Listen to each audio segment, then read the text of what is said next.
there are 7 broad areas where we would be focusing on and learning the content. So basically, the terminology is very important because it will go. It will be used in many other papers apart from this one. You will also have to learn about the P3 paper. Of course, P3 takes a different route altogether. But then these terms, these things are repeated again in P2. Some of the topics are dealt in depth. Okay, this is the foundation kind of thing what you would be learning at this point of time. But then these things again will be repeated. So at this point of time, if you learn the concepts thoroughly, that will be very helpful to you. See, what would we be focusing on? The core costing techniques are the techniques, then variance analysis, and then budgeting technique, budgeting, and the forecasting techniques which are used in budgeting. Then we have cost to volume profit analysis or the marginal costing. With the help of that, how decisions can be taken. So focusing on decision making part of it, and then learn something about risk and uncertainty. So these are the topics what we have. You know that the syllabus coverage is in this particular fashion. There are 4 sections, and each of these sections are allotted some percentages. So according to that, the coverage also would be there. So a major coverage will be in the first 3 areas, first 3 sections, wherein 85% of the syllabus is covered in that. The last 15% is in section D. Okay, so what are we going to learn? What do you think is management accounting? In simple terms, I don't know whether you've learned any time earlier on differentiating basis with the financial accounting. I have no idea whether you've done it or not. But otherwise, also in general, I want to put a question. What do you think is management accounting? In your own words, simple. No need to bring out any definition or anything. What does CIMA say, or what does anyone else talk about management accounting? I just want to understand about what is your understanding about what management accounting is.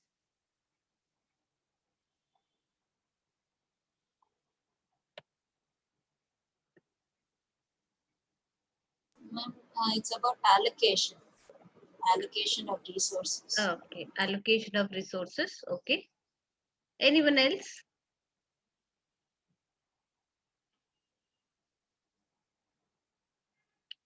Anything. There's nothing right, wrong thing.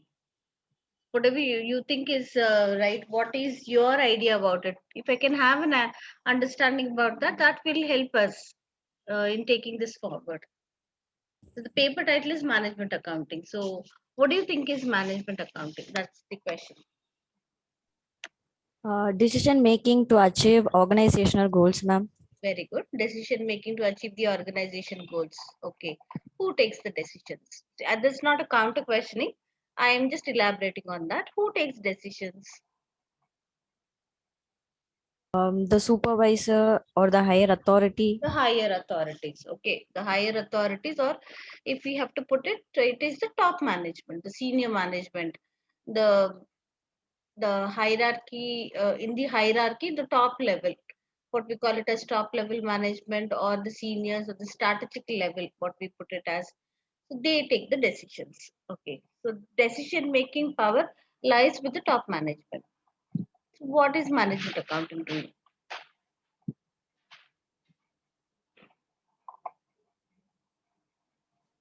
We are in the right direction. So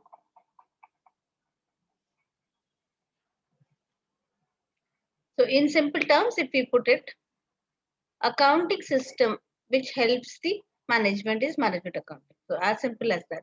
If there is an accounting system which is helping the management to take the decisions, we can put this one as management accounting for the management. So this is not mandatory that every organization should have it. This is internally for the benefit of the management, and we've already discussed that management takes the decisions for the organization. When decisions have to be taken, some information, something should be provided to them or should be there as a support based on which decisions can be taken easily. So now that kind of information which is needed for taking better decisions is provided by management accounting. So what is management accounting? Is management accounting an accounting system which is involved in various aspects, and the financial transactions which are already recorded in the financial statements, they are analyzed and interpreted, and such information is provided to the management. Now, the summarized version of all these things is provided to the management so that management takes better decisions. So that's the whole purpose of having management accounting system in an organization. Okay, an accounting system which helps the management by providing the analysis and interpretation of various aspects of the organization so that the management takes better decisions. So now we are also taking the role of management accountants. So here with this qualification, CIMA qualification, you are stepping into the shoes of a management accountant. So now you should start thinking like a management accountant. See, down the line, I mean, after you clear all your exams, you will be called as a management accountant. So this is your core area. This is your main thing. So you have to excel in this particular area. Now, to have this qualification and no knowledge about this particular thing makes no sense. Of course, if, without knowledge also you cannot clear the exam. That's a different story. So you need to have that kind of understanding. You need to have that kind of knowledge so that you will be the one who would be providing information to the top management so that they can take decisions, depend on you and take decisions. So then we need to know everything in detail. So what are the areas what are covered in this particular paper? All of them you would not be learning this in one paper called P1. It is gradually it is taught to you step by step, level after level. As you pursue it, you get to learn many more things. Okay, so now to begin with, so we would start. There are four areas, four sections of the syllabus. We have the main costing area, all that which is related with costing, the techniques which are used in costing. So there are modern accounting techniques which are included in your syllabus, but maybe at this particular level all of them you will be also learning in P2. But at this point of time you need to have an understanding about what these things, and then basic questions whatever are covered in the examination kit also we will touch upon those things. Fine. First thing is learn about the costing. Then the second area is about variance analysis and decision making. So we need to know about variance analysis and budgeting together. You can understand these are advanced techniques. These two things are. Then we have decision making. Okay, for um, how are decisions arrived at, what is the criteria, what is the relevancy of any particular issue is what is discussed under decision making. And what if there is risk and uncertainty in a business, what are the decisions related to risk and uncertainty? That is what we are going to look into that. First, to begin with, if we are to begin with the costing techniques, what do we have under costing techniques? So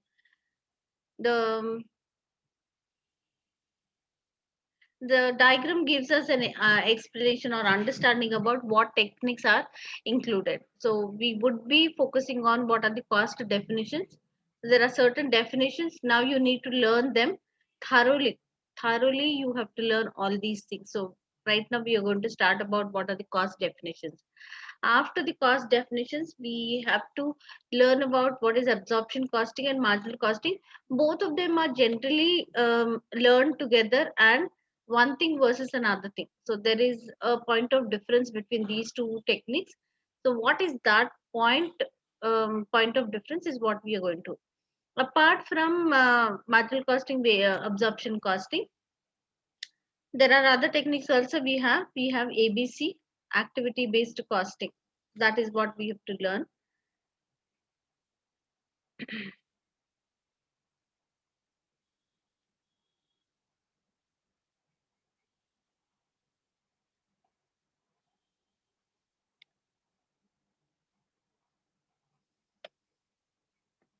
Okay, to start with, Okay, what is management accounting? I have started with that question about what is the meaning of management accounting.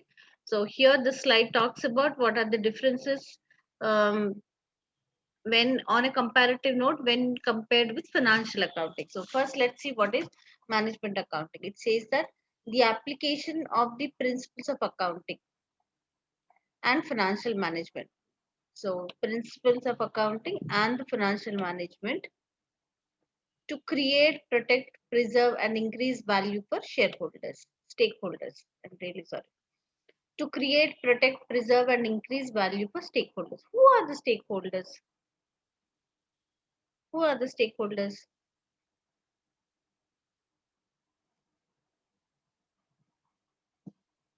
Any stakeholder of an organization? You can even talk about in terms of examples. Who are stakeholders? And stakeholders are anybody who is affected by the Connected with position the, of the company. that's right, connected with the company, connected in any capacity. Okay, examples are, we have internal stakeholders, external stakeholders. So internally, who are there? Ma'am, you have board of directors, you Okay, have the the management. owners, Okay, owners, that's the shareholders. Then we have employees. Okay, after that there are so many others who are connected with the business, like suppliers are there, customers are there. Government is a stakeholder, who's observing the activities of the business, and also they levy taxes on, or the tax amount is calculated on the amount of activity and profit generated. So government is interested to know about what is going on with the business. We have the environmentalists, we have the general public, we have the financial institutions, the investors, banks, lenders. Okay, all of them are stakeholders. The general public, the trade unions with whom they are associated with, all these are examples of stakeholders. Now the point here, what is management accounting is, management accounting is creating, protecting, preserving, and increasing the value for stakeholders. So there are many stakeholders of an organization. So they are connected with the business. So for their benefit, for the purpose of creating and preserving this value for the stakeholders, what is management accounting doing? It is using, applying the principles of accounting and financial management. By using these things, it is creating, protecting, preserving, and increasing value for stakeholders. Okay, each one of them have their interest vested in the business, to see that they are benefited out of um, their functioning. So management accounting caters to the requirements of various stakeholders. So various stakeholders are looking at different kind of or different type of information from the company. So that is provided by management accounting. So management accounting basic role is to provide information. So based on that, various people can be benefited, especially the management is benefited because it helps in decision making.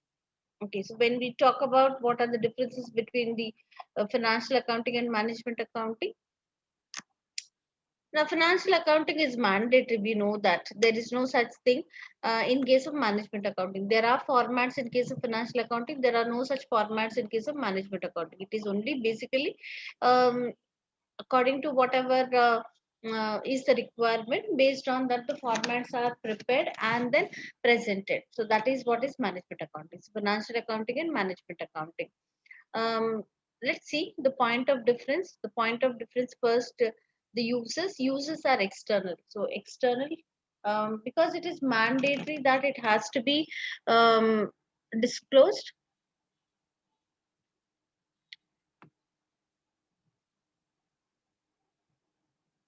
The users are external users. Okay, but whereas the information which is provided by the management accounting is only useful for the internal purpose. So internal purpose where uh, The decision making is dependent on that information which is provided. So users are internal users. Law, there is a statutory requirement. There is no such mandatory statutory requirement in case of management accounting. It is only for the benefit of the management, so at the discretion of management. What is the role? They produce statutory accounts. They provide only information for management under management accounting. Governance, many rules and regulations. There are various rules and regulations, principles, a standard format. All of them have to be followed. They cannot alter that. They cannot change that. Whatever is the um, principles of accounting, the same has to be followed. But that's not the case with management accounting. Management accounting, there are no such rules and regulations. It is just to cater to a particular requirement. These accounts are prepared and provided to the management. Basically, financial accounting is historical in nature. Once a transaction is set to happen, those transactions are recorded, journalized, posted into ledger, the summary, trial balance is prepared, and then the financial statements are prepared. So the nature of these accounts is basically historical. After the transaction takes place, it is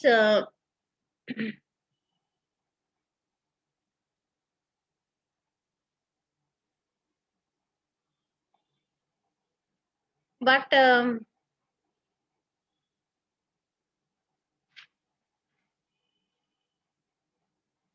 in case of management accounting, it is just not historical. It is historical and also future related. What does it mean by future related? See, historical, like once the transaction takes place, now when they are recorded, we call that as historical. So even before something happens, if some information is recorded in the books of accounts, we call that as future oriented. What are the things which are related to the future?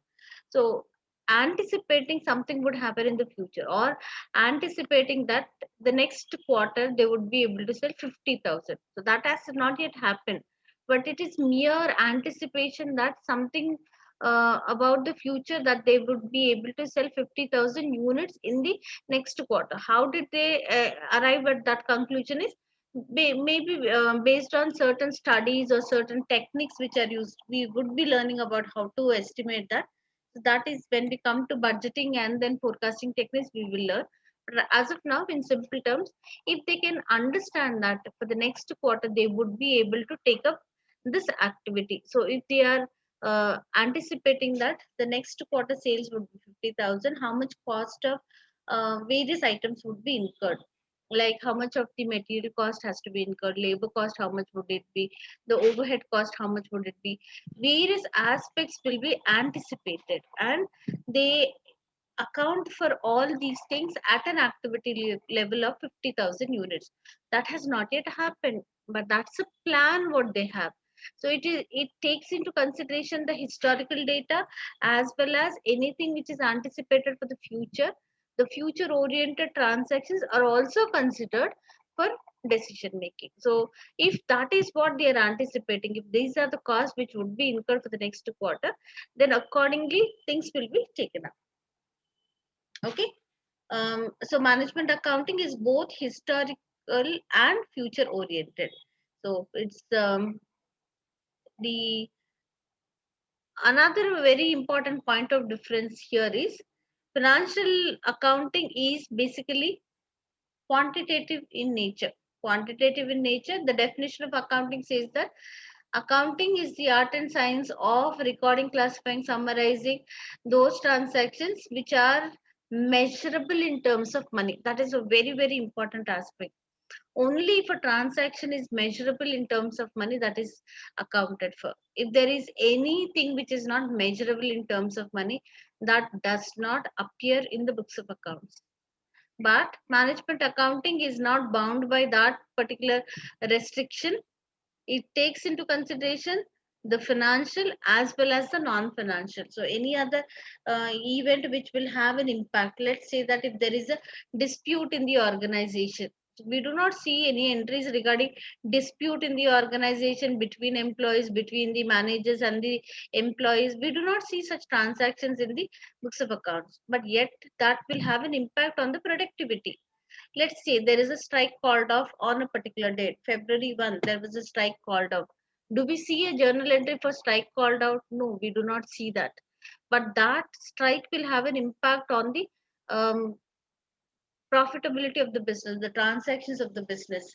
Okay, because financial accounting is bound by that definition where only those transactions which are measurable in terms of money are accounted. So only those things will be recorded.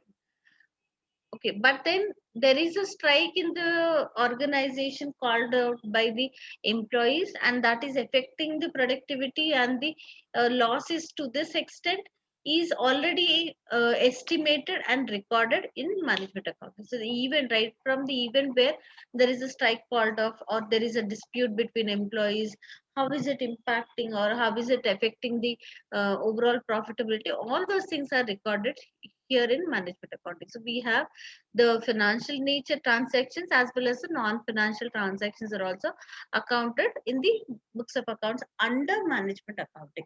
Okay, so it is basically to help the management have an understanding about how are the transactions affecting the organization and its profitability.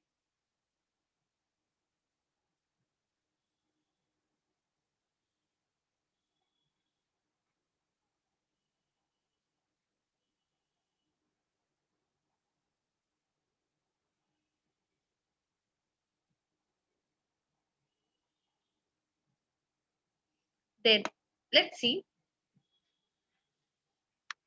management accounting. Management accounting is involved in three major areas. So first one, it is about planning. Second one is controlling. Third one is decision making. So the three main areas in which management accounting is working is under planning, controlling, and decision making. So what does it mean by planning? See, planning talks about establishing the objectives of an organization and formulating strategies that can be used to achieve those objectives. Every organization has an objective which has to be achieved. See, every organization when it is set up within a purpose. So the very basic purpose of its establishing, okay, that has to be defined. Every organization defines. See, we have organizations which are established with a profit motive and not for profit motive. You must have already studied that part. So, otherwise, also we understand that the organizations, some of them are established with an objective of making profit, earning profit, maximizing profit. That is their goal, that is their objective. Some of them have no profit organization, they just want to render service to a particular group or class or to the community or whatever is their objective. So everybody has an objective. So now when there is an objective, now if suppose mm, XYZ company is established, XYZ company's vision is down the line 20 years later they want to be known among the top 10, that particular top 10 companies of that industry or that in that country or in the world or fortune 500, fortune 100 or top 10, something must be there behind establishing that particular company. Or they just want to make some profit, they want to establish themselves and they want to be known for their quality products which they provide, produce and supply. They want to be known as the best in their city or best in their state or something. Okay, some objective would be there. Now if that objective is already known to them, they have to work out on how to achieve that. Let's say that a student wants to become topper or wants to achieve a score of 80%, overall percentage is 80%, 90%, something. There is a goal. How is that goal achieved? Just because you have a goal or just because the student thinks about achieving a goal, will that be achieved? No, it has to be worked out. Then the student will sit down and then jot out a plan and then see that how can he prepare effectively, study, prepare, and then achieve that objective.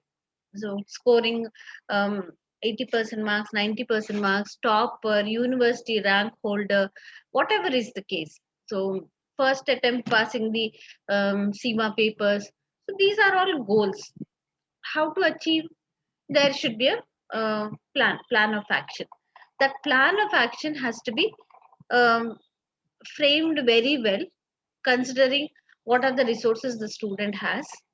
Okay, resources in terms of the material, the time availability, access to various libraries, and then database. All those things are his resources, his strengths. Then his seriousness to study. So what are the timings where he would be spending on preparing for these things? All that he has to study.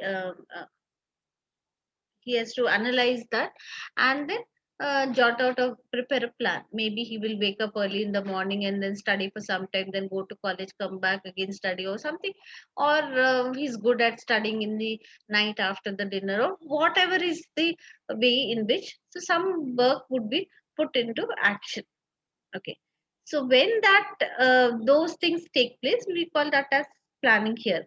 So here it says that establishing the objectives of an organization is the first primary thing. Knowing the very basic purpose of the organization's existence, we call that as mission of the organization. Okay. So first they have to understand about why they are set up. What is the basic purpose of setting up that organization? After that is understood,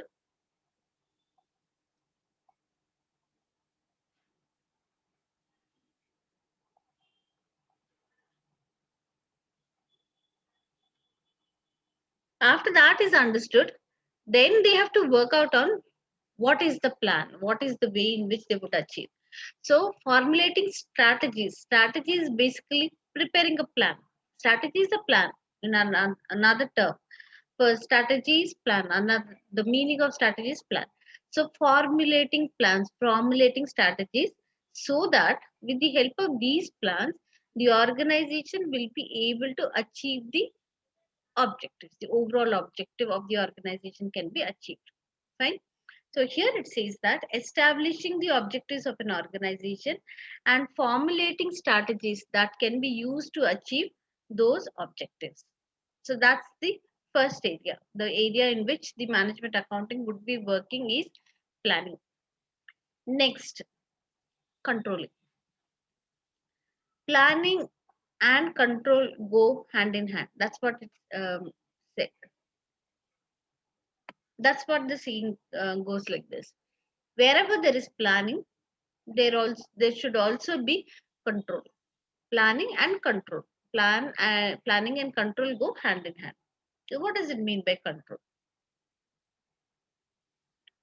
I generally give this example to all the students where we talk about controlling. Um, you can relate with this particular example. I hope you must have used Google Maps. You are from which place? Calicut, no? From Chennai. Chennai. I'm sorry. I'm really sorry. Chennai. So you must have used Google Maps, isn't it? So Google Map, what when do you use? When you are set out to go to a particular place to reach a destination, what do you do? You take the help of Google Map by providing the destination place in the map, and then you set out to go to that particular place. So then since you are not sure about what is the route and the direction in which you have to go to reach that particular destination, so then halfway through you just want to check whether you are going in the right direction. So what do? You open the app and then check whether you are in the right direction. So if you are in the right direction, app suggests that yes, you are there on the right direction. But let's say that you've taken a wrong route and then a deviation is taken. In that case, what does the app suggest? It says suggests that you have already gone on a wrong route. Take this particular direction, and then you will come back onto the right track. Okay, that's how the destination can be reached. So the suggestions are also given. So what are you doing? Just because you typed in the app, it doesn't mean that you will finally end up there in your destination place. That doesn't happen. You have to from time to time verify, check with the app that you are going in the right route, right direction. So that is the purpose there. So the very act of verifying whether you are in the right direction, that indicates that you also want to be sure that you are taking the right route. Okay, so in an organization, when there is a plan, now here for an individual, the plan is to go in the direction and reach the destination. For an organization, go in a particular direction to achieve the objectives. So take up the course of action in such a way that the objective of the organization can be achieved. Okay, then how are they? Um, um, I mean, be assured that they are going in the right direction. So what is to be done is, see, the plans are there in place. In the plan would be then used to compare the plan versus when they start implementing that. So the actuals are implemented, the actual course of action, whatever is there. So when the actuals take place, these actuals are used with the um, used to compare with the plan is already there in place. Planning is already done. That's the first step which they take up. So once they have the plan in place, so when they are implementing that, at the time of implementation, when the actual activity takes place, the actual activity is from time to time compared with the plan. Okay, so if they are not on the right direction, if there is a variation, their actual implementation is not according to what is planned, in such a situation, measures are taken to correct the deviation. Like the app suggests that you take this direction and you will come back onto the right route. So also in an organization, they have to come back onto the right track. So that is correcting the deviations, or in other words, we can put that as control activities, control measures. So they have to control their activities and then come back onto the right track. Fine. So controlling, it says that once planning has been carried out, targets can be set. This allows for the evaluation of performance. Evaluation happens only when there is a comparison. That comparison is about the actual activity which is implemented. The plan, when it is implemented, that becomes the actual activity. This actual activity has to be verified whether it is going on par with what is planned. Is it according to the plan, or the actual has is not going according to the plan? In that case, if there is any variation or any deviation, measures are taken to control. So control activity should be there, otherwise plan has no meaning. Okay, just a plan is there on paper, and if that is not properly implemented, it makes no sense at all. Fine. So the second area is controlling. The third area to work for the management accounting is in the area of decision making. So, what does it say? Decision making involves considering the information that has been provided and using it to make informed decisions. So, the information is already provided by the management accounting. So, based on that, um, the decisions are taken. So, it is helpful in decision making. Management accounting by itself will not take decisions, but it helps the management take decisions. The management accounting is not deciding anything, but management accounting is helping the management in deciding, in taking decisions. Okay, so these are three areas you have to remember. The first area is planning, the second area is controlling, and the third area is about decision making.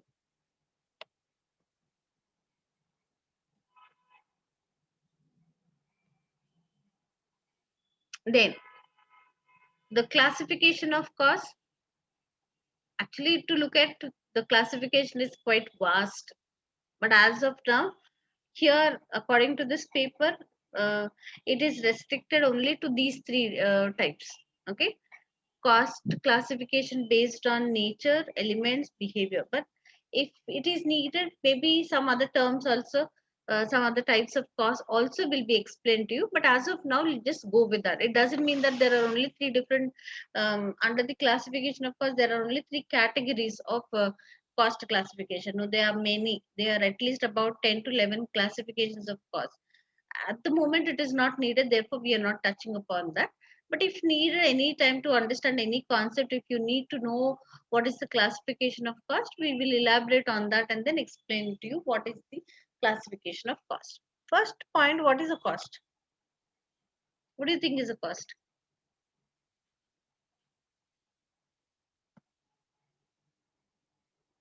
What is the meaning of cost? A measurement or some sort of monetary value for something.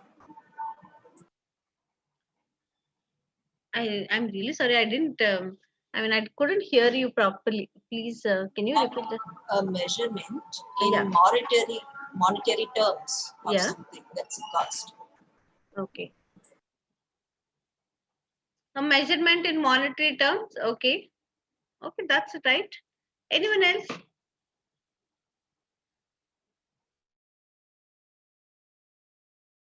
Any expenses incurred in carrying out a particular task. That's right. Any expenses which are incurred to carry out a particular task, any amount which is, you can say that, which is incurred or which is spent in relation to a product or service.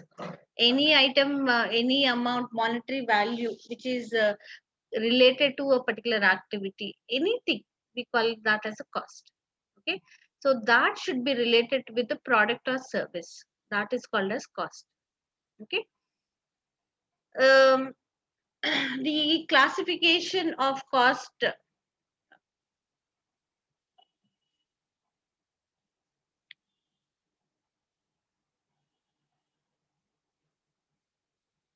First we will check out on the behavior.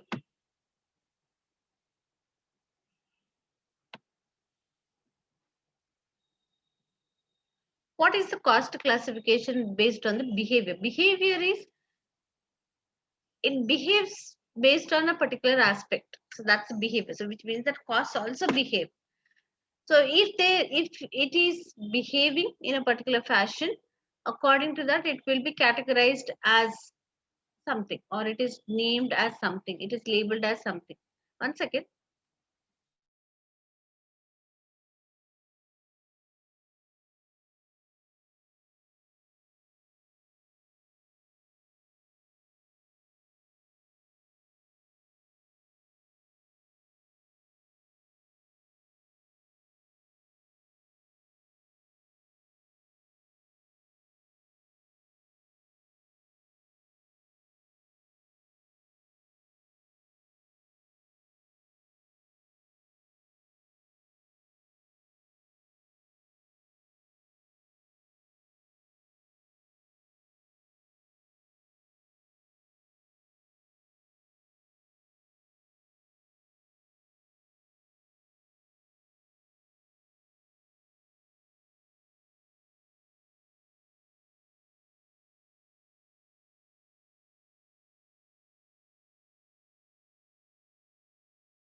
Okay, I'm really sorry about it. Okay, so if costs behave, um, okay, then we are categorizing them as classification of cost based on behavior. Here, the classification is given as fixed cost, variable cost, semi-variable cost, and stepped cost, or we also call it as step cost, mixed cost, or something. But let's first understand what is the behavior. In this classification, we consider how the costs behave in relation to changes in activity levels. So first we need to understand there is a term called as relevant range, a range. So the relevant range, if you put it from zero number of units until the maximum. If we can define this maximum number of units, how can we define what is the maximum number of units? How do we understand that? Given a set of resources, when they are applied, so the resources start from all the assets which are put to use, the resources like the men who are employed, the availability of the resources like material, labor, all of them. then the capital which is needed, the assets which are needed, all of them put together, the maximum output which can be produced. Okay, the maximum capacity at which they can operate. If we put that at a given set of resources, so that has to be first defined. That can be taken as the relevant range. So the behavior, whatever behave, the classification based on the behavior, when we are talking about behavior, this behavior we have to connect to this concept called as relevant range. What is the maximum capacity at which the output can be output can be produced up to a maximum capacity, that has to be defined. So we need to know what is the relevant range. This behavior of being fixed or variable or semi variable or stepped or whatever it is, now that is subject to this relevant range. So it only pertains to this relevant range. So the first three especially, it relate to the relevant range. So there are costs which would remain the same from zero number of units until it reaches the maximum capacity. So if we see that if these are units, the relevant range is defined or connected to the capacity at which they are operating. This could be the units of product or units of service which is provided. Then in that case, if we, on the y-axis, if we talk about what are the costs, the first one, fixed cost, what we are talking about, it would be the same at zero number of units, some amount of fixed cost. It would be the same from zero number of units until it reaches the maximum capacity. There would be absolutely no change in the behavior. It would be the same even before the production begins, even before one unit is produced also, there are costs incurred. So even situations where there is absolutely no output produced also, fixed cost is still there in place. So its behavior is fixed, it doesn't change. So that is a fixed cost. So it is subject to a relevant range which is the maximum capacity which can be produced at a set of resources applied. So that is the relevant rate. So we see that the cost remains same from zero number of units until the maximum capacity. But there is a cost which varies. So that's called as variable. How does it vary? It varies proportionately. What does it mean? When there is no output at zero number of units, cost is also zero. Then as the output keeps increasing, this variable cost also keeps increasing. So this one we can put it as fixed cost. It remains the same from 0 to the nth unit in the relevant range, fixed cost. And there is another cost which varies proportionately, proportionately with the output.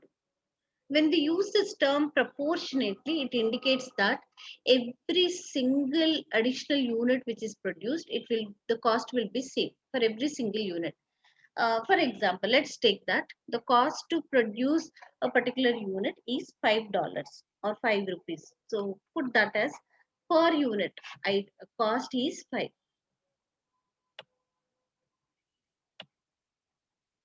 rupees per unit, $5 per unit, or whatever it is. So if it is at zero number of units, no production is there. 0 into 5, it is 0. If it is 1 unit which is produced, so 1 unit will have 5.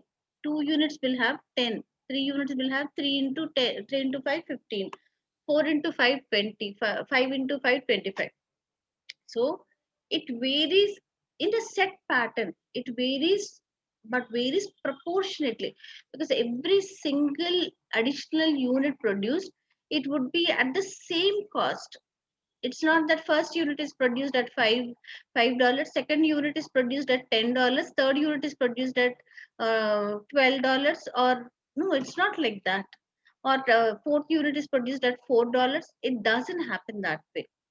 It changes proportionately, because every single unit which is produced will incur the same amount of cost. So that is a variable cost which varies, but varies proportionately. Third one is a semi-variable cost. What is a semi-variable cost? Semi-variable cost is a cost which varies but does not vary proportionately. So there are two components in that. There are two components in a semi-variable cost. Semi-variable cost is basically made up of a fixed component plus a variable component. So we see that because of this, the cost varies. Semi-variable cost also varies, but it doesn't vary proportionately. Let's take the example of postpaid phone bill. So some of you might be using your postpaid mobile phones, or if you still happen to have your BSNL phone or landline, because most of them do not have landlines of late.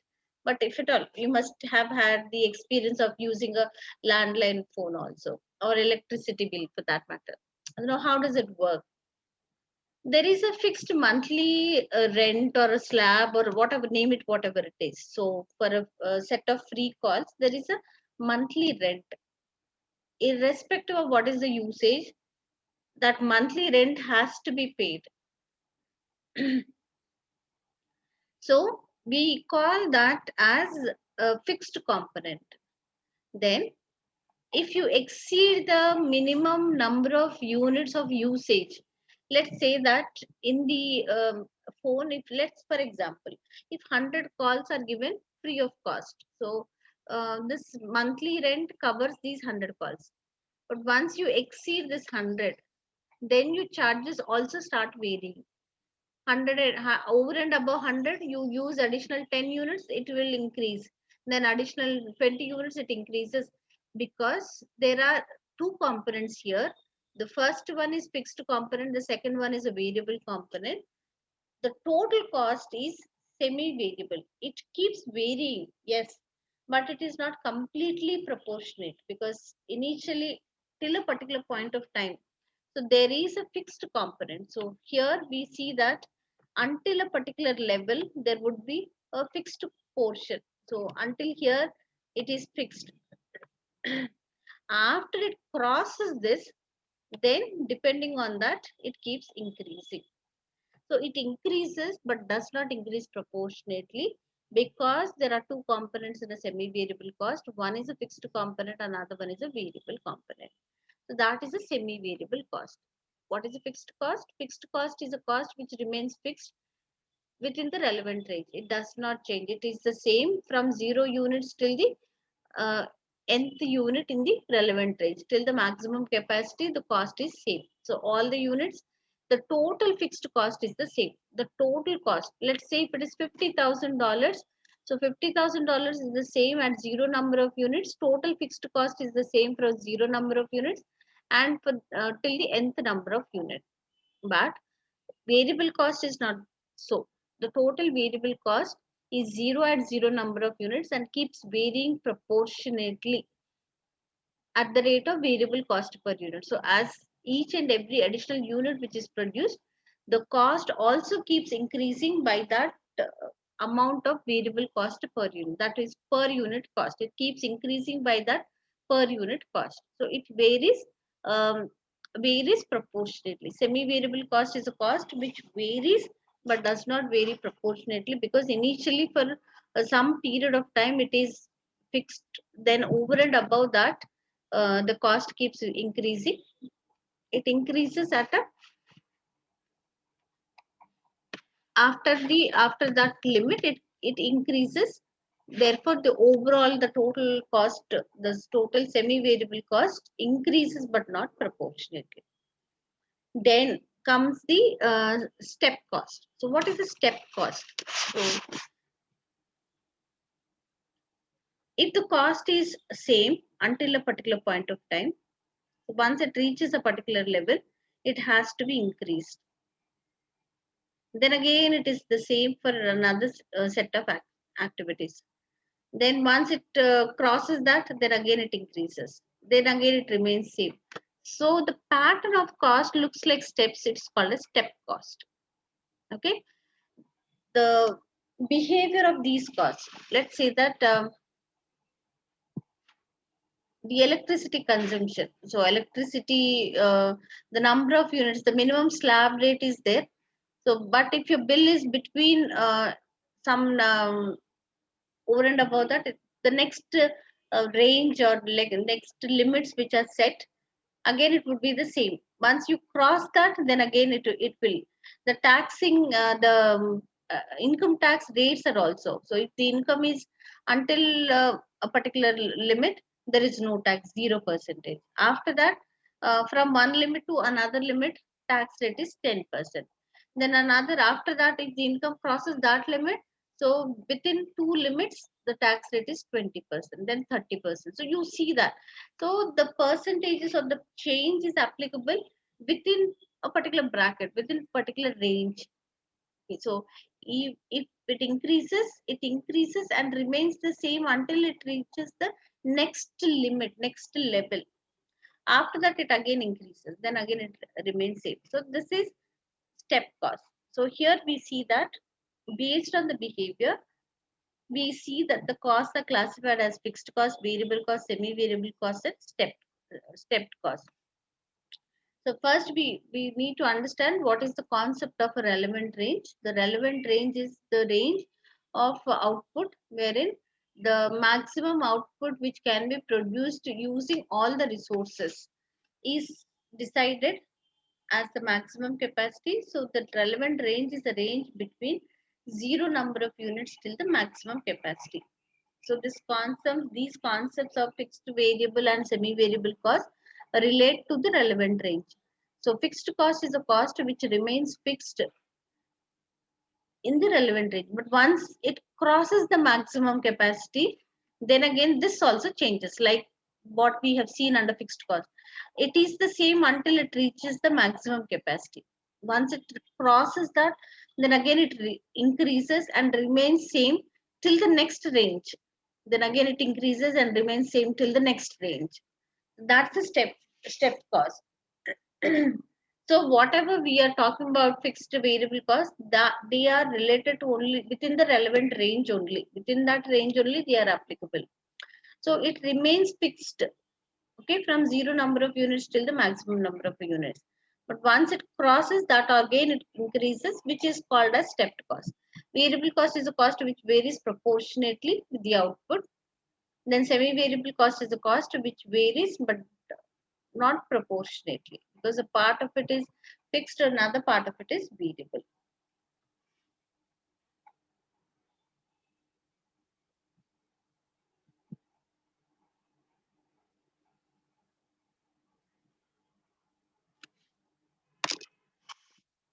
Second classification. Any doubts in that?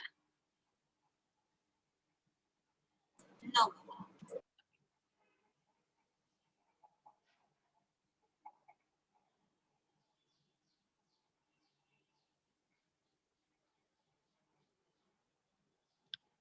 The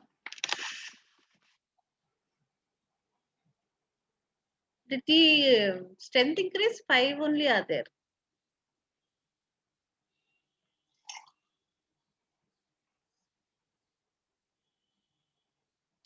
The next classification is classification of cost by nature. In fact, actually, this can also be called as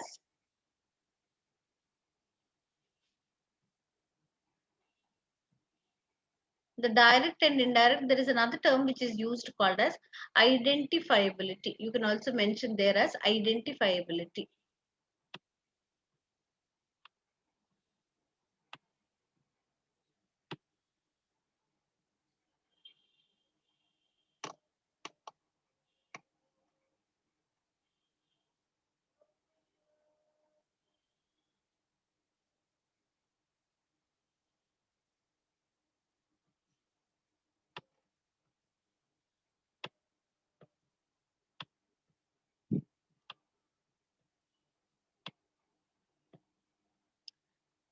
There are the if the costs are classified based on the identifiability or nature of cost, they are classified as direct cost and indirect cost. There's only one point of difference wherein if they are attributed or identified with a cost object. We will discuss what is a cost object.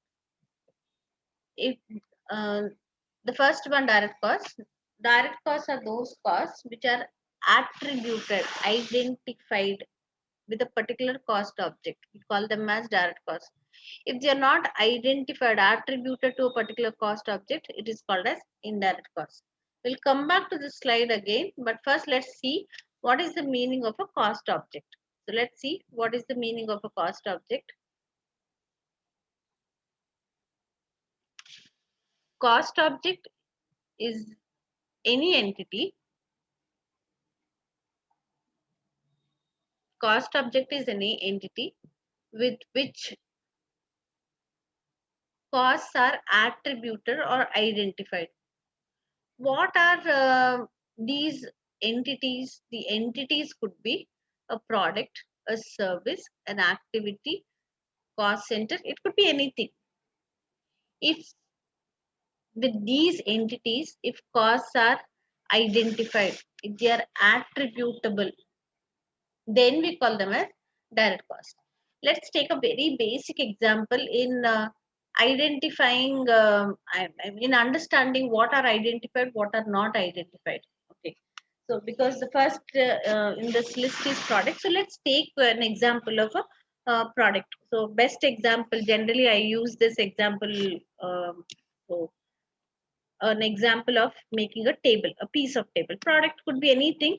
So because we can connect and identify what are the items which are needed to make, let's say that product is for our understanding, uh, at this point of time, let's take that product is one table, one single table. What do you think are the costs which are incurred? Just list out all the costs which are incurred. And material. Material, we can put it as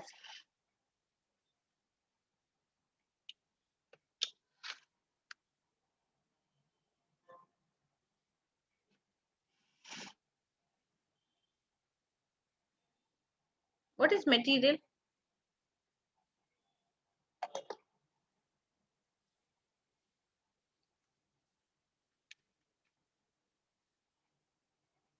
Wood.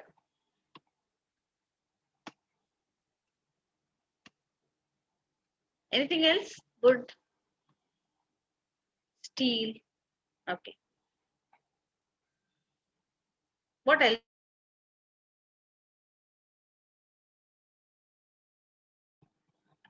Sorry, I got disconnected. Okay, we were discussing about the example of making a table. So let's continue with that. If a table has to be made, the cost which would be incurred. So the example table, first item is wood or steel. I hope I'm audible, no? Yes, ma'am. Yeah. Um,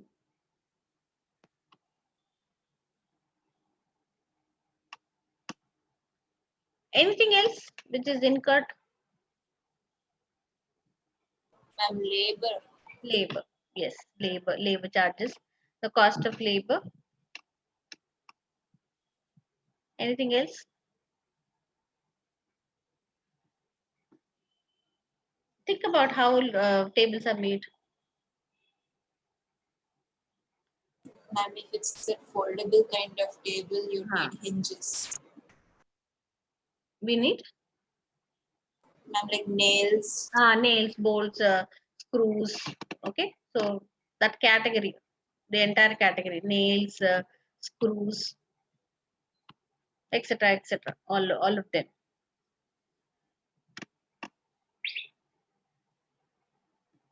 Okay. Then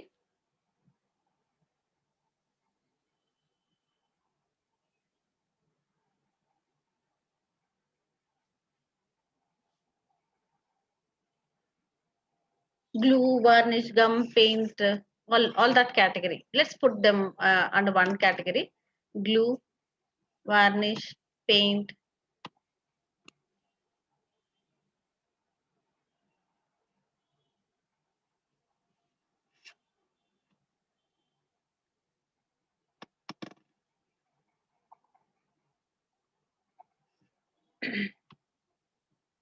Okay. How did we understand what is a direct cost? Direct cost is a cost which is attributable to a cost object or identified with the cost object. So that is how we have understood what is the meaning of a direct cost, what is the meaning of an indirect cost. If it is not identified, it is called as an indirect cost.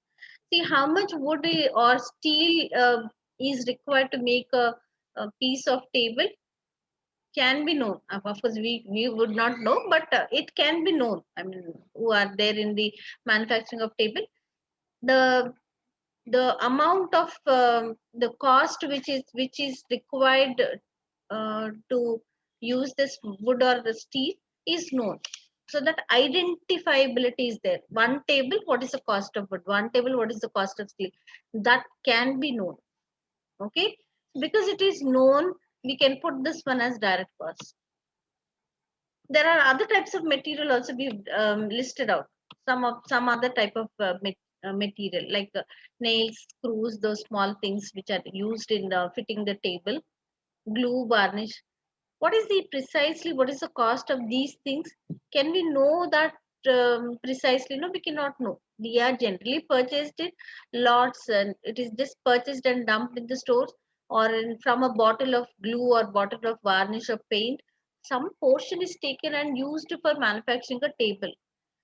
Technically, when we look at that, we would not know what is the cost of this material with the manufacturing of one piece of table or one set of tables. What's the cost? It's not known.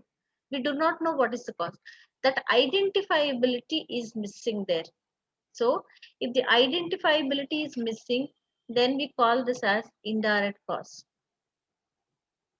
If the cost can be identified, can be known with the cost object. Cost object could be, this is just a very basic example I'm quoting here. It could be a product, it could be a service, it could be any activity, any entity with which if costs are identified, they are attributed to a cost object. We call such costs as direct costs. Otherwise, we call them as indirect costs. Let's say that if the labor is paid a fixed salary, let's say that he is entitled to receive a monthly salary. So, what is the cost of making? In in certain periods, he would make 10 tables. Certain period, he would make 20 tables. It keeps varying. But no matter what is the output, his salary remains fixed. In that case, we are not able to identify the cost of labor with the with per piece of a table or per unit, or with the cost object. But let's say that the labor charges are paid as per unit. If he makes one table, he would get X amount or 1,000. Simple example, 1,000 rupees would be paid to him.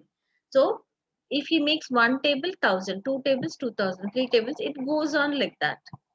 So we see that if the amount is identified, attributed to a cost object, then such costs are called as direct costs.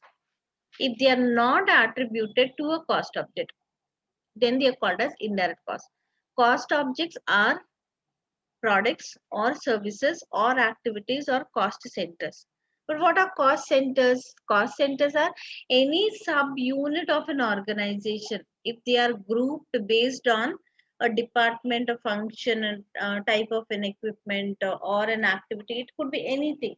If they are grouped based on a similar feature, we call that as a cost center.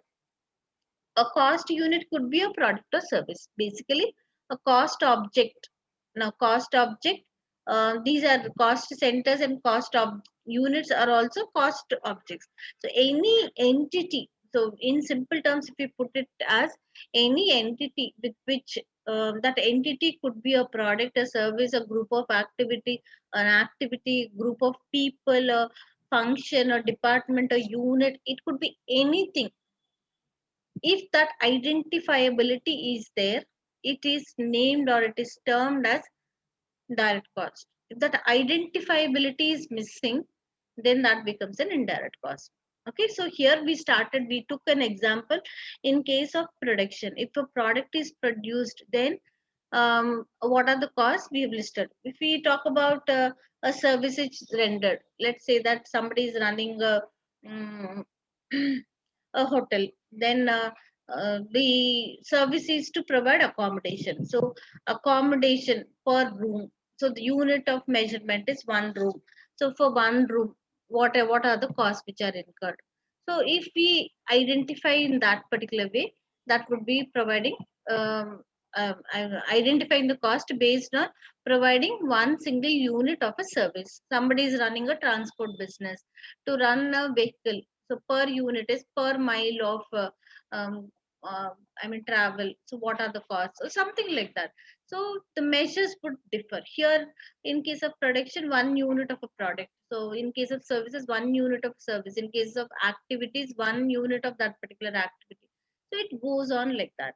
But if that identifiability attributable thing is there, if we can if we can know that with this particular activity or this particular product or service, this is the amount which will be required, then we call them as direct cost. Otherwise, we call them as indirect cost. Examples of indirect costs could be like factory rent. Rent is paid for all the activities which take place under factory premises, in the factory premises. So this amount of factory rent is not attributed to any one thing. Then it has to be divided and distributed. Let's say that there are 4 production departments in the factory premises. So this factory rent will be divided and distributed to all 4 production departments. Why? Because attributability was missing. Identifiability was missing.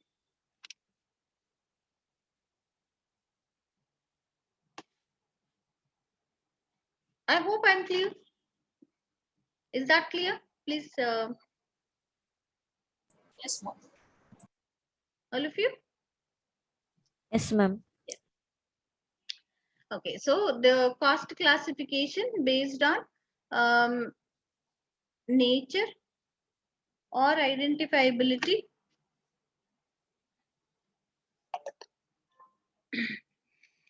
We call them as direct cost and indirect cost.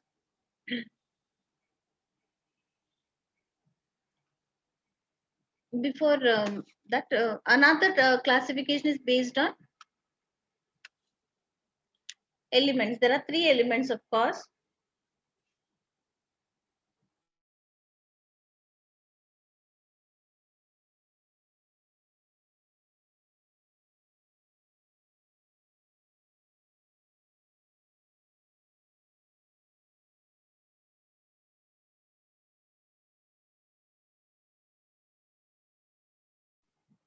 There are 3 elements of cost. The cost which is incurred for the material which is used in the business, that's called as material cost. Or the cost which is incurred to convert the material, the raw material, into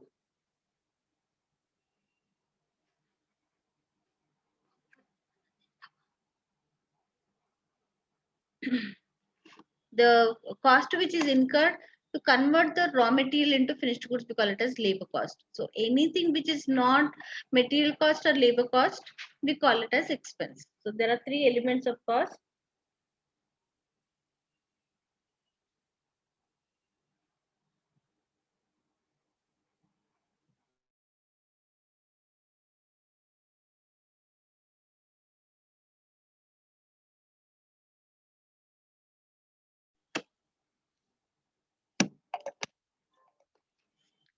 So anything which is incurred for the material which is used in the business, we call it as material cost. The cost which is incurred for converting the material into finished goods, we call it as labor cost.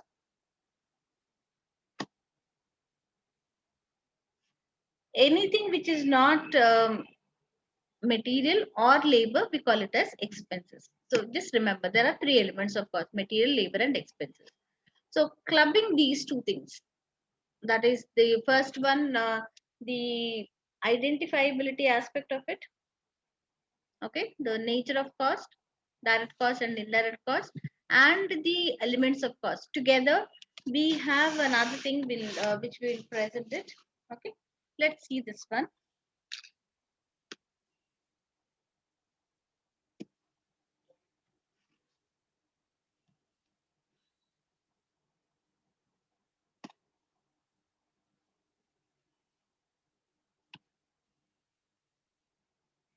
You can also make a note of it in your notebook if you want. There are three elements of cost. I'm using all short forms. Bear with me. First one is material, second one is labor, and third one is expenses. All of these elements of cost can again be subclassified as direct and indirect.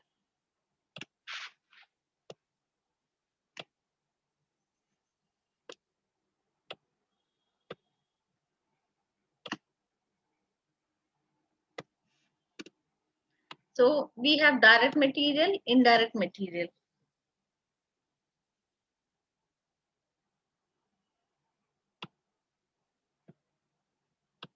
Direct material and indirect material, indirect labor. Then we have direct expenses and indirect expenses.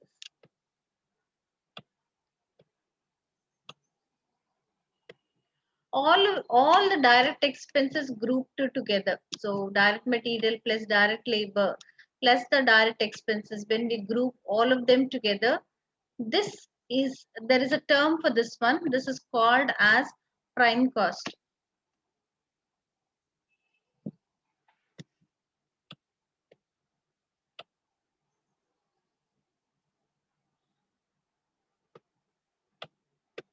Then all the indirect costs grouped together. When we group all the indirect costs together, we call this as overhead costs.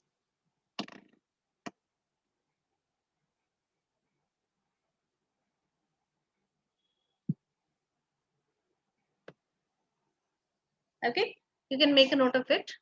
Let's go back to the PPT.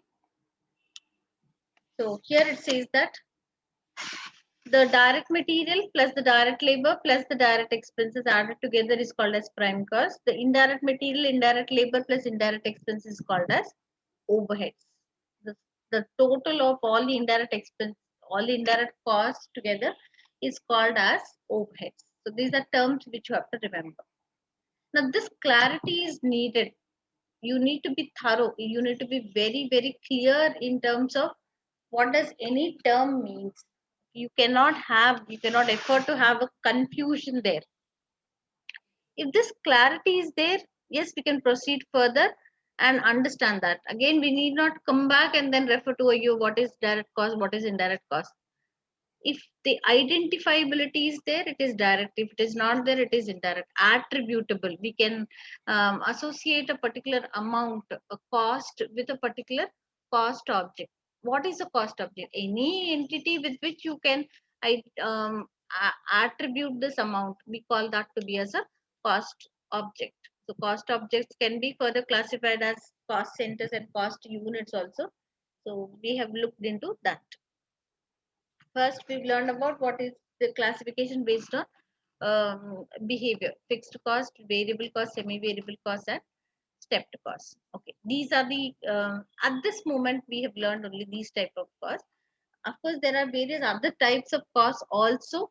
From time to time, we will be looking into what is that cost classification. As and when it is needed, we will take up that and then elaborate on the meaning of what are those types of costs. Okay. Now the point here is the first unit has, what do we have in the first unit? We have the costing techniques.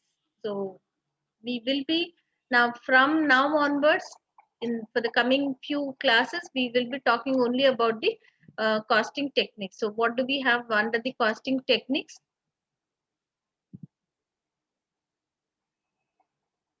So first thing is we see absorption costing, marginal costing, then we see ABC, then certain other costing techniques are also there.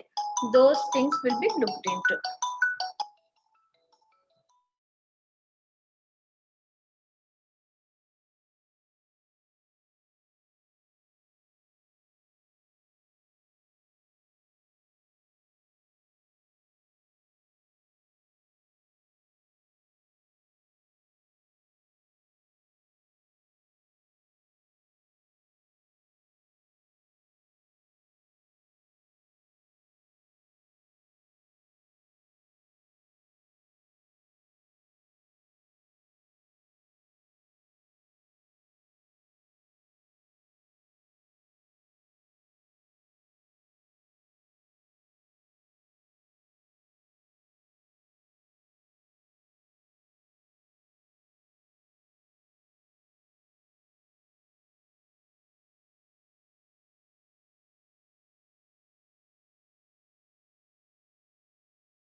So under the costing techniques, we have to learn about the absorption costing, marginal costing, activity based costing. Apart from that, we also have other costing techniques.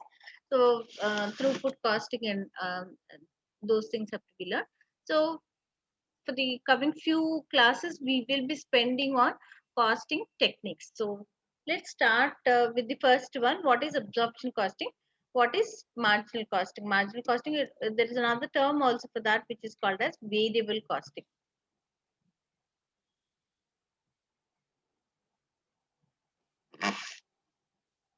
Okay, so what is absorption? What is variable costing? What is the point of difference?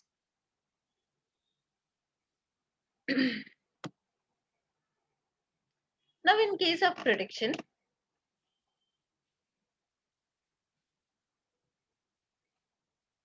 the costs are incurred to produce the products. So let's take up the production. Units are produced. A whole lot of units would be produced. Fine. Out of that, do you think all the units that are produced would be sold in the current period? All the units which are produced in a period will be sold, all of them, all the sales would be equal to the number of units produced. It doesn't happen so. Generally also, the policy for any business would be to produce more than what they can sell. See, if they are anticipating that the next month they can sell 10,000, they ensure that their production will be definitely more than 10,000. That is to be prepared in case if there is any variation in the expectation. That is, they are expecting to sell 10,000 units, but what if the demand rises? What if the customers want more number of units? To be prepared for that, the policy would generally be to produce more units than what they can sell. So the production is generally more than the capacity to sell. So they have they would have the the production as the number of units which can be sold plus something which is unsold kept as closing stock. If they cannot sell, that will be there as unsold stock. So what is that? The term which is used for unsold stock? Unsold stock is taken as closing stock. It will be carried forward to the next period. The next period, it will be taken in the next period as opening stock, and it will be considered for sale. So that is the procedure. So like we have the closing stock carried to the next period from the previous period, definitely opening stock also would come. So whatever they have, the availability of the units will be in terms of what is the opening stock plus the production, opening stock plus the production together, we have the available stock for selling. Out of this, a part of the units are sold, a part of the units are unsold. Okay, if that is clear, then let's see. Now, cost is incurred for the production cost, manufacturing cost, those are incurred. So when this lot of units which are available with them, they are split into two parts. How should we charge the cost? Now, when the units are going to the next period, they are carried forward to the next period, they would, the units alone will not go. The units will also carry a value for those units. If 100 units are left as unsold stock, if 100 units are there as closing stock, these 100 units should have some value attached to them. So 100 units, when they go to the next period, what is the monetary value of those 100 units is what we are talking about. So how much should be the cost of these unsold stock? So that the whole issue is with how do we value the closing stock which is carried forward? How much cost should be charged to the closing stock, unsold stock, ending inventory. So that is what has to be taken into consideration. So the point of difference comes here.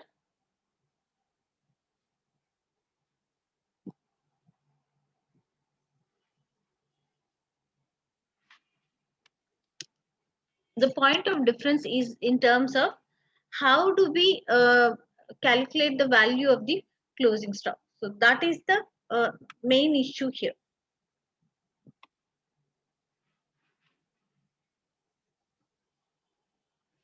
What is absorption costing does and what does marginal costing does?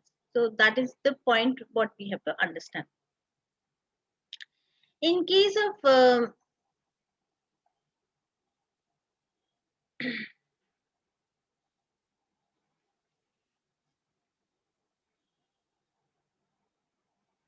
the meaning of absorption costing, there's another term also which is used, which is called as full cost.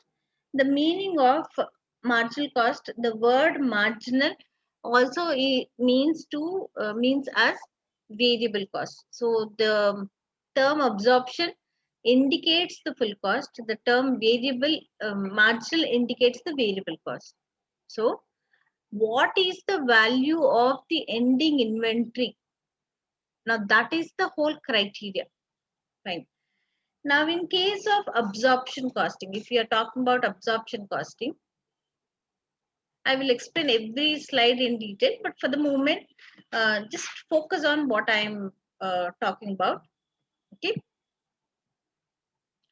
In case of absorption costing, what is done? In case of variable costing, what is done? That is what we are looking at.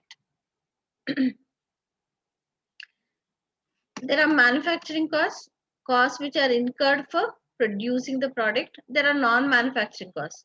What are non-manufacturing costs? Like administration charges, selling and distribution charges. So those are non-manufacturing costs. So we have two different categories of costs: manufacturing costs and non-manufacturing costs.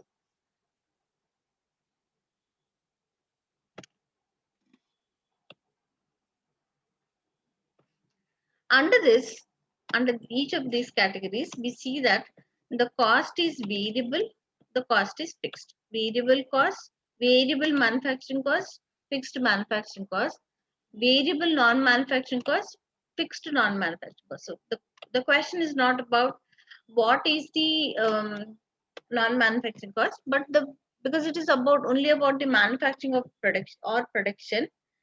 So if it is the absorption costing, which is also called as full costing, the total cost, that is variable cost and the fixed cost added together, the total cost is taken, total manufacturing cost is used to charge to those unsold units. So the closing stock will have the variable component and the fixed component of the manufacturing cost.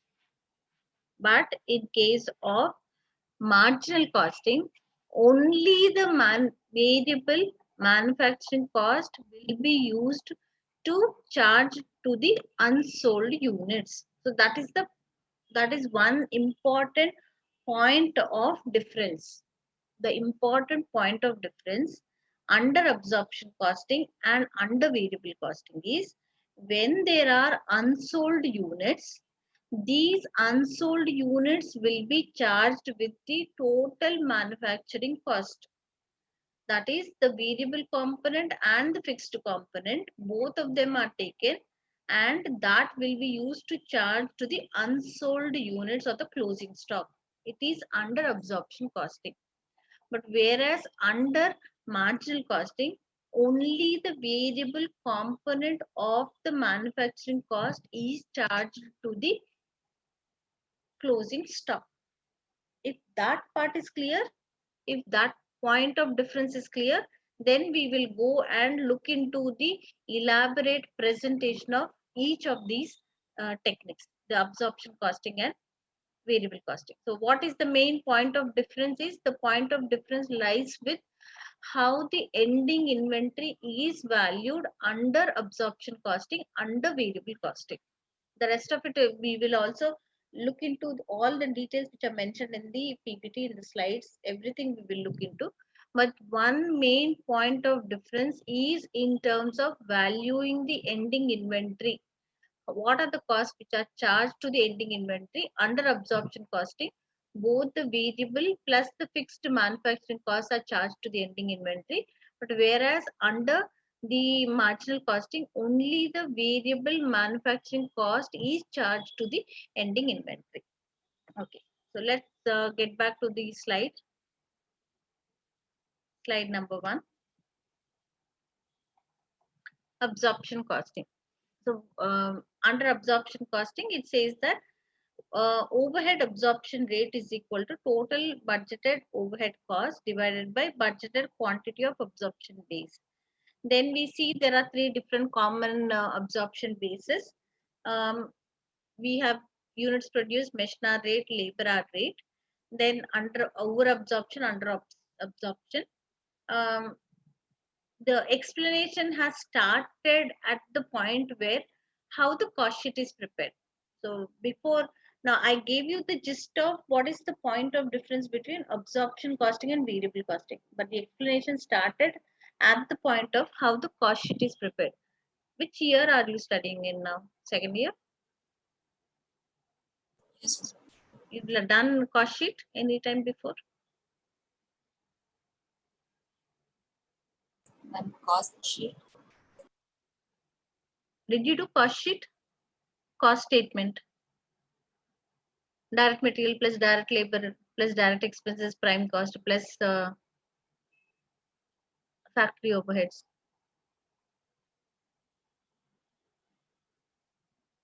I'm not in college. Ah, We did see, plus two if you have done, I'm not talking about that. In college, in your you're in BCom program. accounting and finance. Are you in BCom program? Yes, Okay. So in BCom program, did you do? ma'am, not to my Not. knowledge. Okay. Okay. Okay. Okay. So first, let's look into what is a cost sheet. Then we'll come back to that. I'll take you to a Word file. I'll put the format of a cost sheet. We need to know the way in which the cost sheet is prepared. If we have that knowledge, this will be clearer. Was this paper done in college by your in-house faculty? No, ma'am, we don't have a management account. You don't have management accounting. Okay, done.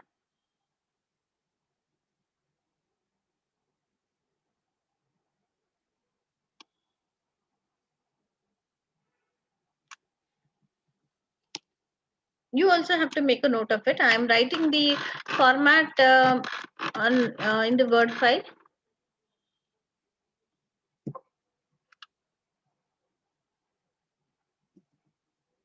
Please make a note of this in your notebook. Cost statement. What does the format look like?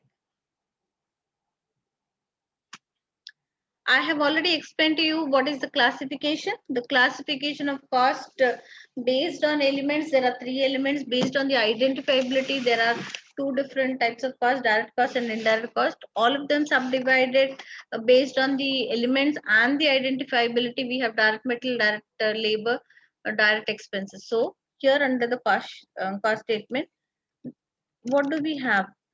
So please look into this one. Direct material. Then we have direct labor.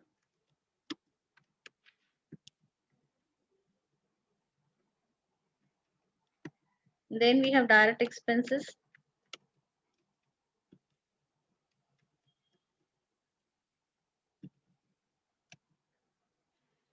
This is called as prime cost.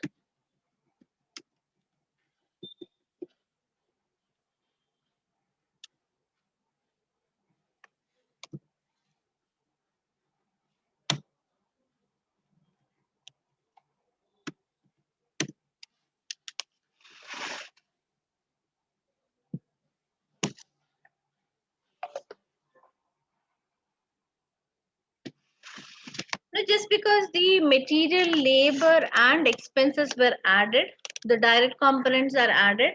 Next in order will not be indirect material, indirect labor, indirect expenses. That will not be the pattern in which they would be accounted for. Now, after the prime cost, the way in which the cost would be accounted will be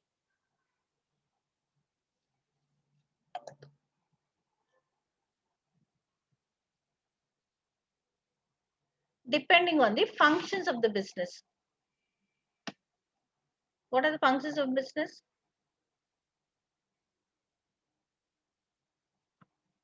What are the functions of business? Production function, administration, selling and distribution. So production. So one cost classification based on functions will be production, administration, then selling and distribution. Okay. Don't go by the scribbling which is there on the screen. It is difficult to write it on the screen with a mouse. Okay. So the production cost, the administration costs, and the selling and distribution costs. Now, what are we talking about? We're talking about the indirect costs. So the indirect costs will not be accounted as indirect material, indirect labor, and indirect expenses, but rather they will be accounted for as indirect costs incurred for the purpose of production. So under the production activity, what are the indirect costs? So examples will be indirect material, indirect labor. For production, so remember what are the costs which will be incurred in the factory. So just list out. Let's see what examples can you come out with. We have material, indirect labor. Then we have coal, gas, water, fuel. Then we have power supply. Then we have electricity. Then we have depreciation of uh, plant and equipment which is used in the factory. Then supervisor salary, factory rent. Now the list goes endless. Okay, there are so many items of indirect costs which are not identified with the production. If we take the cost object to be as production, if we take the cost object to be as product, these are the list of items which I have mentioned which are not identified with the product. Can we know how much of electricity cost will be incurred with the product? No. Electricity is used by every aspect in the factory premises. It is not only by the products which is used. Then water is used, coal, fuel. There are so many things. So the cost object with which there are n number of items incurred in the factory premises which are not identified with the product. Therefore, they are called as factory overheads, manufacturing overheads, production overheads. So immediately after the prime cost, what do we have is we have to account for add I will write it here only, add factory overheads. I'm just using the condensed format of the works cost statement. This is added and it's called as works cost.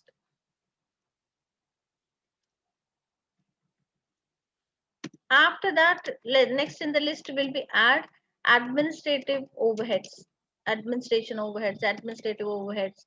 So name it and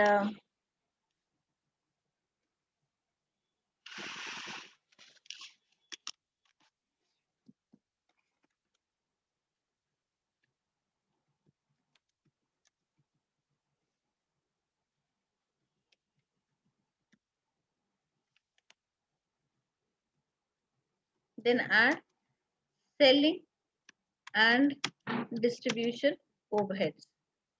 Administration overheads are the salaries paid to the office employees, then printing stationery, legal charges, audit charges, telephone bill, salaries of the manager, director. These are all the overheads which are incurred in the administration. If we are talking about cost of product as the base, production is the cost object. No item of cost which is incurred in the administration is connected to production. Whether production is taking place or not taking place, these costs would be the same. They are incurred as usual. Okay, so they are overheads incurred at the office. So we call them as office overheads or administration overheads. Done. Then we have overheads incurred for selling the product, salesman salary, sales, traveling expenses, advertisement, marketing charges, um, then any bad debts which are incurred, the communication which is used. Um, See, all those things come under selling and distribution. So the overheads which are incurred in the sell for the selling and distribution function, we account it here.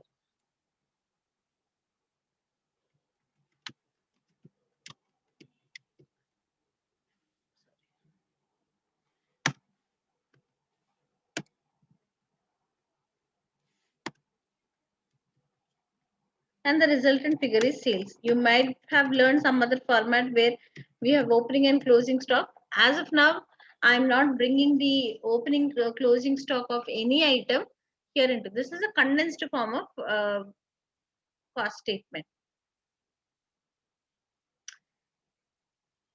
Okay, some of you who have done this in your +2, you might be aware of this, or if you have not done, this is the first time you're doing a looking at a cost statement. This is how it looks like.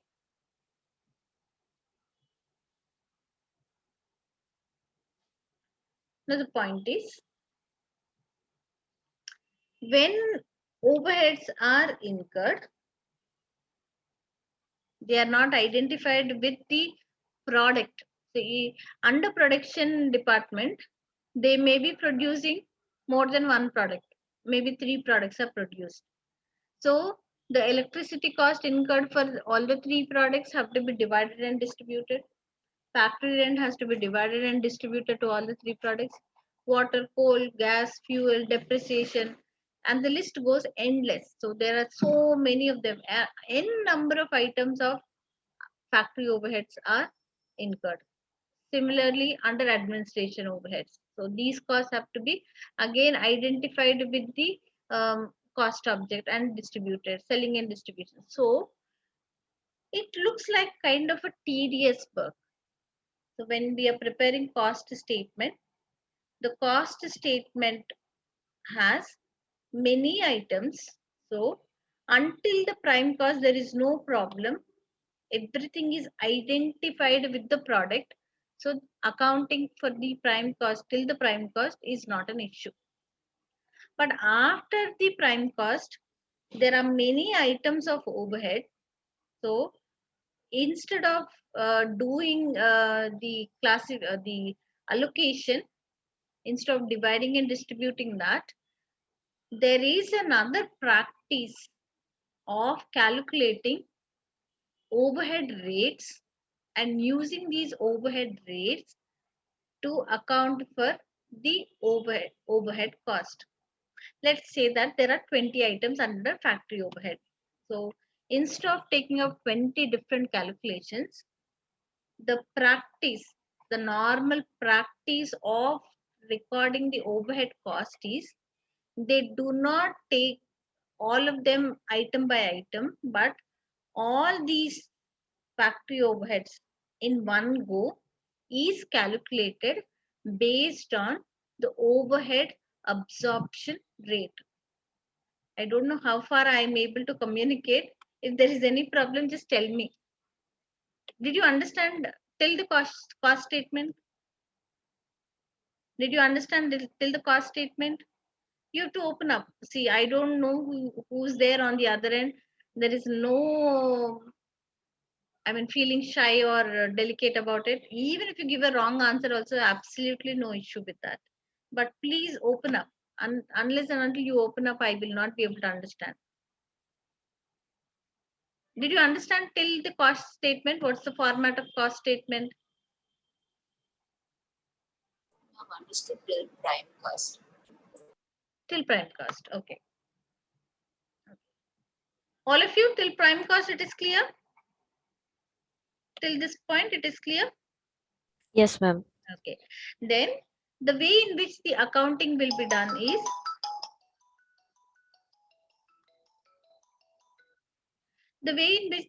would be done is, first the factory overheads are accounted, second the administration overheads are accounted, third the selling and distribution overheads are accounted. So as many number of items are there, that many number of items have to be accounted. Okay, add them up, to the prime cost. Factory overheads are added, the resultant figure is called as works cost. Then administration overheads are added, cost of production. Okay, then we have selling and distribution overheads accounted, that's called as cost of sales. Okay, point is, the very meaning of overhead is, overhead cost is a cost which is not identified, it is not attributed. If we are talking about power, for example, let's take a cost called as power. Is it known how much is the power cost for, let's say this cost statement is for the production of product X. Product X, when we are accounting for the cost of a particular product called as product X. If product X is produced and the costs have to be accounted for. What are the costs which are incurred for product X? The direct material, the direct labor, direct expenses are known, prime cost is known. Then comes the overheads which are incurred in the factory. One example of power, if we are talking about one example of power. If power has to be charged to X, was power cost incurred only by X? No. Maybe X is there, Y is there, Z is there. All three of them have used power. So power cost has to be divided to X by Z. Then comes some other resource like coal, water, fuel, gas, all these things. Now, how much coal was used by X, Y, Z? Then comes if there is a supervisor. Supervisor's salary should be charged because supervisor supervises product X, product Y, product Z. So supervisor's salary has to be divided to product X, product Y, product Z.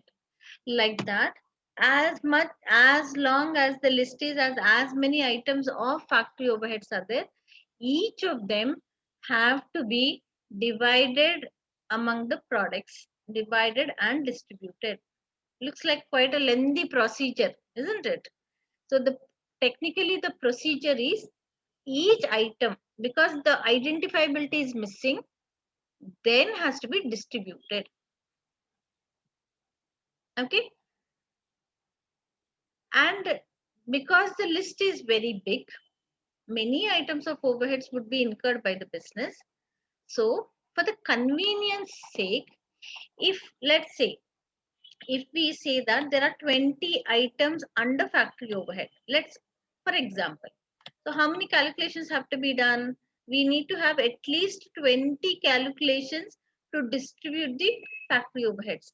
It's a time taking process.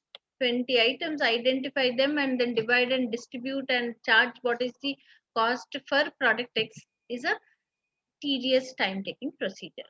Then take administration overhead, then take selling and distribution overhead.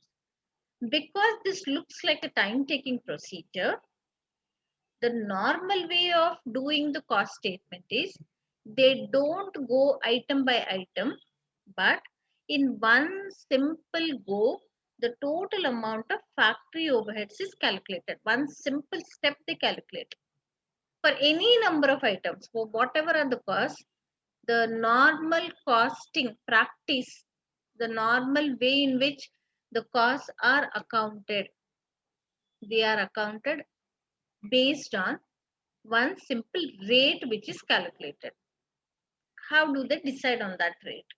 Okay, so maybe they connect this to the factory overheads. From the past statements, they observe that, let's say that in the previous period when the cost statement was prepared, in that previous period or in a similar industry or similar company, not industry, in a similar company, some other business, they try to establish a relationship between, for example, factory overhead is compared with direct labor. there are other bases also, I will explain. Let's say that they try to establish a relationship between what is factory overhead and labor. It could be from the past period, or it could be from another similar business. So let's say factory overheads is 10,000. I'm really sorry. Direct labor is 10,000 and factory overheads are 2,000. This is converted as a percentage. What is the percentage? If 10,000 is 100%, 2,000 is what percentage? Do you see that? So that will become 20%. So every time when they prepare, whenever they prepare a cost statement, henceforth, once this rate is established, henceforth, whenever a cost sheet is prepared, they don't look at what are the items. They stop looking at what are the items. Any number of items, whatever are the items, nature of cost, whatever it is, ignoring what it is, they always keep recording the factory overhead cost as a percentage of labor. Do you see that? So what is that they are doing? They're simplifying the costing procedure. Otherwise, how would the cost sheet be prepared? The cost sheet will have under factory overheads category, as many number of items are there, that many number of calculations have to be done, which is a time taking procedure. Therefore, to avoid the time taking procedure and the way in which they are done, so the easiest way is, from some way, some sources, they try to establish a relationship between the factory overheads and some other variable, and then convert that into a rate or a percentage. Take that rate and use it in the preparation of cost statement. Okay. And when they write factory overheads, one amount, whatever is that, it has nothing to do with what was actually incurred. It is only based on this calculation. 20% of this, whatever is the labor cost, 20% of that will be taken as the rate. Okay. That makes things very, very simple. Very, very, very simple. Factory overheads is one item. Administration overhead is another item. The normal practice of administration overhead and the selling and distribution overhead, this is the normal practice, is based on works cost. That's how normally they are prepared. So what happens, it is in a simple step, simple method, cost sheet can be prepared. This is called as normal costing. This is what happens in every business also. Instead of dividing, because why to divide? Because they're not identified, because they're not identifiable, they are not attributable. Therefore, to divide and distribute, which is a time taking procedure, they they stop doing that. They depend on calculating certain rates, applying those rates, and preparing the cost statement. I'm taking you to the PPT. Did you understand this point? Tomorrow's class, again, I will start with this explanation only. But at least vaguely, did you understand what is the cost sheet regular practice? Yes. All of you, please have to respond. Tomorrow also, on the same note, I will start the class and then take you forward in terms of what is absorption costing and variable costing. Please respond, students. Only 5. Yes, ma'am. Yeah. Yes, ma'am.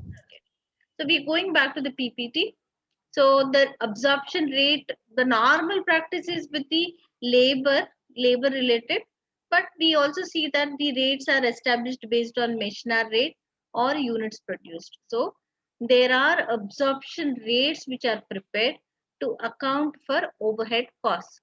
What are overhead costs? Those are the costs which are not identified with the production. They are not attributable with the production, with the product. Okay. Then they account for the cost based on these assumed rates, calculated rates, which are based on certain assumptions. So that will not be precise. That much we understand. Definitely that will not be the exact amount which is incurred. It is only an estimated amount, because there is certain assumption made. So that will result in charging more than what they have incurred or less than what they have incurred. Then we have it as over absorption or under absorption. Okay, the overheads are charged to the product or service based on certain absorption rates. They are predetermined. So every time they prepare the cost statement, they use the same rate. So that they we also call them as predetermined overhead rates. Take the overhead rates and simplify the calculation. Preparation is also simplified, and the overheads are charged. Okay, then that can result in charging more than what is actually incurred or less than what is actually incurred.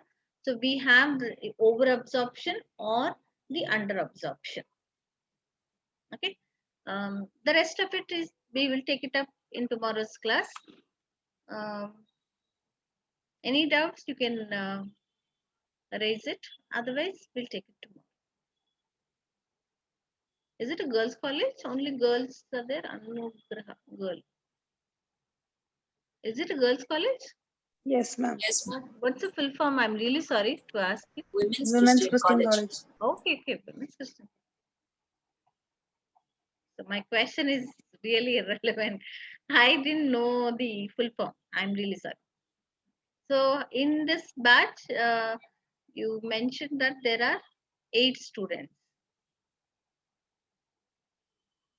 Is it 8 students? And usually there are like 7 or 8 students, ma'am, those No, who no, attend. I'm not asking about usually. What is the total strength in this class? Ma'am, I don't know how many people would like to continue. So Okay, that's why I'm saying usually. okay, okay, no problem. Yeah. Okay, we'll start on the same note tomorrow also about the cost statement and take it forward. And then any doubts also, if something has synced in your mind and doubt is arising, you can start on that note. Otherwise,